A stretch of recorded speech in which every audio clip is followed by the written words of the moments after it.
Good morning and welcome back to your self-care challenge. My name is Natalie and we are going to get right into it. Yes, I got a good spot on my shirt. I spilled some coffee and had to wipe it off, but we're going to get right into this. Okay. So day 24, 25, and 26. What did Natalie do? Well, Natalie did not drink, but Natalie did not get all her steps in. Yeah, I did the 20,000 steps. I pushed myself to that 20,000 steps, and then I kind of took a break. Probably over the last 3 days was not that great for me. I got in about maybe over the 3 days, like 20,000, 18,000 steps over those 3 days, which I'm fine with because typically when I take a break like that, like I've been super hyper focused on other things, right? Like, so it's not as if I took away from this to just like lay around. I wish sometimes, but my mind doesn't work that way. So today I want to talk to you about when you're hyper focused, right? Sometimes you just have to give yourself the grace and understand that you're pushing I don't want to say pushing too hard, but are you obsessing, right? Because we can become obsessed with the things that we're doing, whether it's that I'm creating videos for you. That's why the last 3 days you haven't seen me on creating videos, but I do drop me a comment. Let me know how you're doing on your self-care challenge, and do let me know what you are doing, because sometimes we just need a break. Like I tried to post every day at the beginning to just get everybody going, right? It's to say like, yes, we're doing this, but we all have life. We all have things going on. And so posting every day, although it's honorable, right? But life goes on. I have a full-time job, and that's not to negate and to make an excuse for not being here the last 3 days, but it's to tell you that we need balance in our life. I have to find a balance because this is not my only project. I have other projects I'm working on. I have, other YouTube channels that I'm working on also. So, and then trying to find a balance and figure out, let me tell you, if you have not, let me tell you this though. And this has absolutely nothing to do with self-care, or maybe it does in a way. If you have thought about starting a YouTube channel, I say, get down, go do it. Do not hesitate. It takes a lot of work. There's a lot of editing. There's a lot when you get serious about your channel. There's a lot of things that go on in the background that you find that you are doing on your own, and you have to figure out where you need help, who can help you. Can other people help you? And let me give you my experience, a little bit of my experience. I did get someone to help me at the beginning of last year, and it went okay, because I don't regret it, because it gave me time to figure out what I need to do. But honestly, you would think that when you hire someone to do work for you, that it's less work. No, it's more work, because no one's in your mind. No one knows exactly what you want. So it takes a minute to get comfortable with someone enough that they're going to understand exactly what you're looking and what you're looking to do and what you're trying to do. And then also it's not theirs, right? Like, so it's still yours. So you're still going to have to come back and check and ensure that the vision that you have continues. So all that to say that along with this self-care challenge that I'm doing, right? This is my vision, right? But sometimes I have to stop, because I didn't stop per se. Like today I am getting on, and I will be here tomorrow through the end of the month with you. And then we are starting on another challenge from for Valentine's Day, February 1st to February 14th. So if you want to join me for a short challenge, let's go. Let's do it. Drop me a comment down below and let me know what you want to do for your challenge. But like I said, all this to say that there's such a balancing act that has to occur in your life. And when you are getting into self-care, right? And self-care is about that thing that you're doing that's for you, right? Like whether it's getting your health in order, whether it's getting your health in order by eating right, by exercising.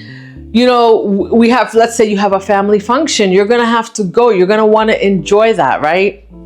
So we want to do guilt-free self-care. And so if you had to go to a family function and you happen to have, let's say cake was not in your diet and you decided to have a piece of cake, you know, as long as you're not eating the whole thing, it's okay. Then you get back to it when you come back. When you get back home, you go back to your diet. You're not eating cake every day. You're not, these family functions are not daily family functions, right? Because you've already worked on setting a routine for yourself. But sometimes a break from your routine really helps you see how much you miss that routine. Like the last few days, last night it was late and I thought I'm gonna jump in the trampoline, but I was so tired because I had done so much else throughout the day.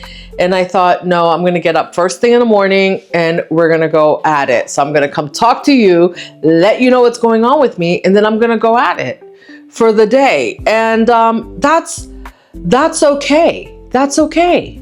It's you know, it's like I said earlier, I think in one of my other videos, I talked about it's okay not to be okay. It's okay to take a break. It's okay to take a break to do other self-care things. You know, eventually you're going to have enough of a routine that you're going to miss it when you don't do it, right? Like, so now the last few days, I haven't been on it, but I actually miss it. So today I'm going back to it. So isn't that beautiful when you have it? It is a beautiful thing. I'm not going to ask you. I'm telling you, it is a beautiful thing.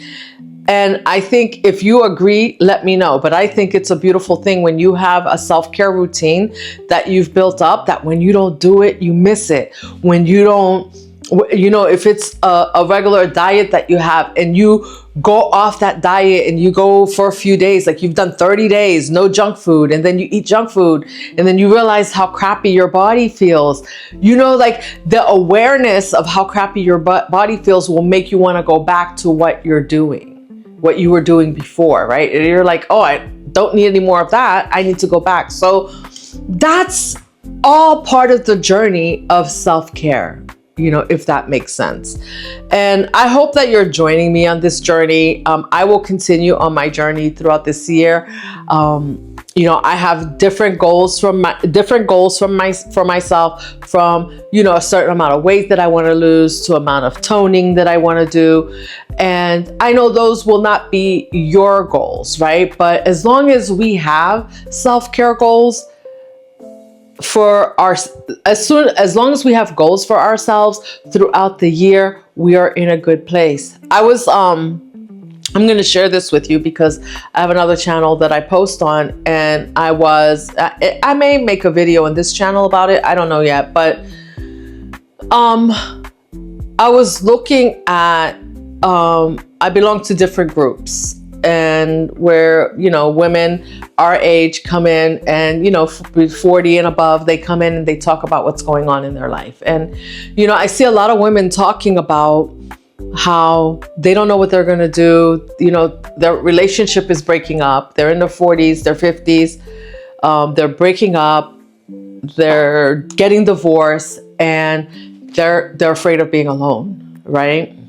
And, you know, it's a fear for everyone. I don't think anyone is out there striving to be alone, but sometimes not being in a situation that's not for you is better. It's better to be alone than to be in a situation that's abusive. Let's just say that, right? But at the same time, that doesn't negate the fact that we are human beings love connection. We love to connect with other people, but then once you've been divorced, there's a fear of, what if this happens again? I don't want this to happen again. And then there's the fear of being alone. Like, what am I going to do if I am alone and I'm sick? So this is why I'm not saying that we're all going, anybody out there is getting divorced, although I know, with the statistics, there may be some of you out there that are. And for those of you that aren't, a lot of times we give up our self-care, right? To care for others.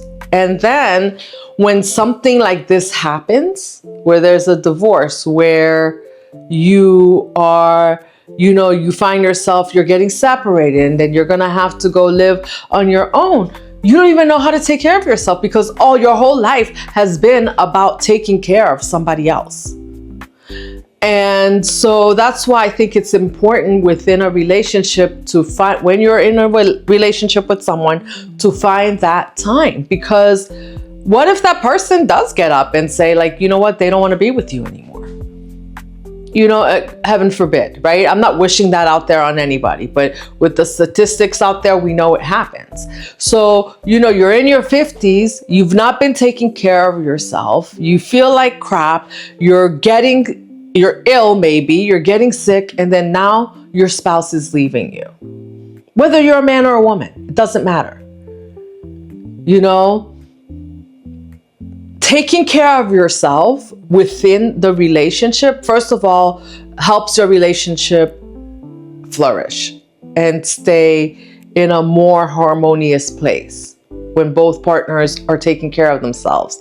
Second of all, if the person decides to leave you, you are now in a space, in a mindset of you can take care of yourself, and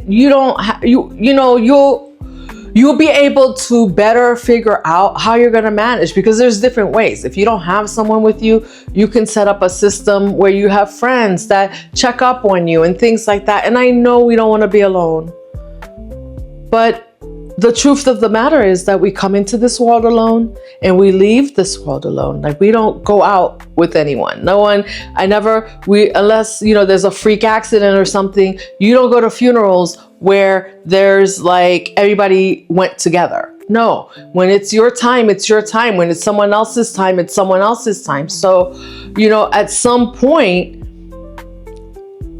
whether it's because you're traveling, the person's working, you need to be able to take care of yourself. I hope I'm making sense. I really hope I'm making sense, because it's so sad to see, especially a lot of women. This happens to a lot of women because women are the caretakers, and it makes me want to cry, because I've been there where I'm just like, oh my gosh, I'm taking care of everybody, and how about me? Like, I haven't done anything for me. So, and what if right now, if everybody just got up and left me, like, what would I do? And so it's better to be taking care of yourself within that relationship, which helps the relationship flourish and stay healthy. And then, if someone decides, because everyone has free will, if someone within the relationship decides that they don't want to be there, you are okay. You are okay, and you are capable, and you will have the energy, the wherewithal, and the sanity and the clarity to be able to figure out what it is that you need to do. Because when you take care of yourself, also, what happens is you tap into your creativity. You tap into other things, that your hobbies and things like that are part of your divine purpose in this life. So I don't know. I think I'm rambling a lot. So I'm about 15 minutes into this, and I think I've rambled quite enough. Oh, the spot is drying. Look at that. I wasn't going to come with it on, but I was like, whatever. I'm just getting up this morning, and you know what? This is me. I'm a little clumsy sometimes. I'm a little like whatever. So it is what it is. But, I want you guys to really, really think about taking care of yourself, and think about joining me on this self-care journey that I'm on. It's not about, everyone can pick what they want to do. My self-care journey, My true self-care journey started about 8 years ago.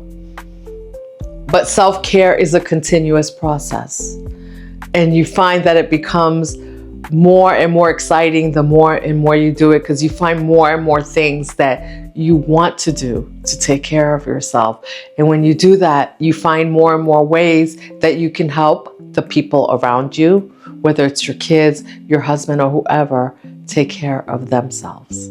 All right. So I love you guys. I'm going to get back to it today and get ready for February 1st is day 1 of the 14-day challenge. We are ending on, this challenge ends on the last day of January. This 30-day challenge, it's probably going to be like 31 days. I don't know. But it will end on January 30th. The next one starts right away. The next day, I will let you know on the last day of January what I'm doing for the following 14 days. I will make my commitment for the next 14 days. So you guys start thinking about what you want to do, and I will see you in the next video. And you stay beautiful, inspired, and empowered. And you stay what? You stay sexy, so you can keep taking care of yourself and those around you. All right. Peace and love. Love you.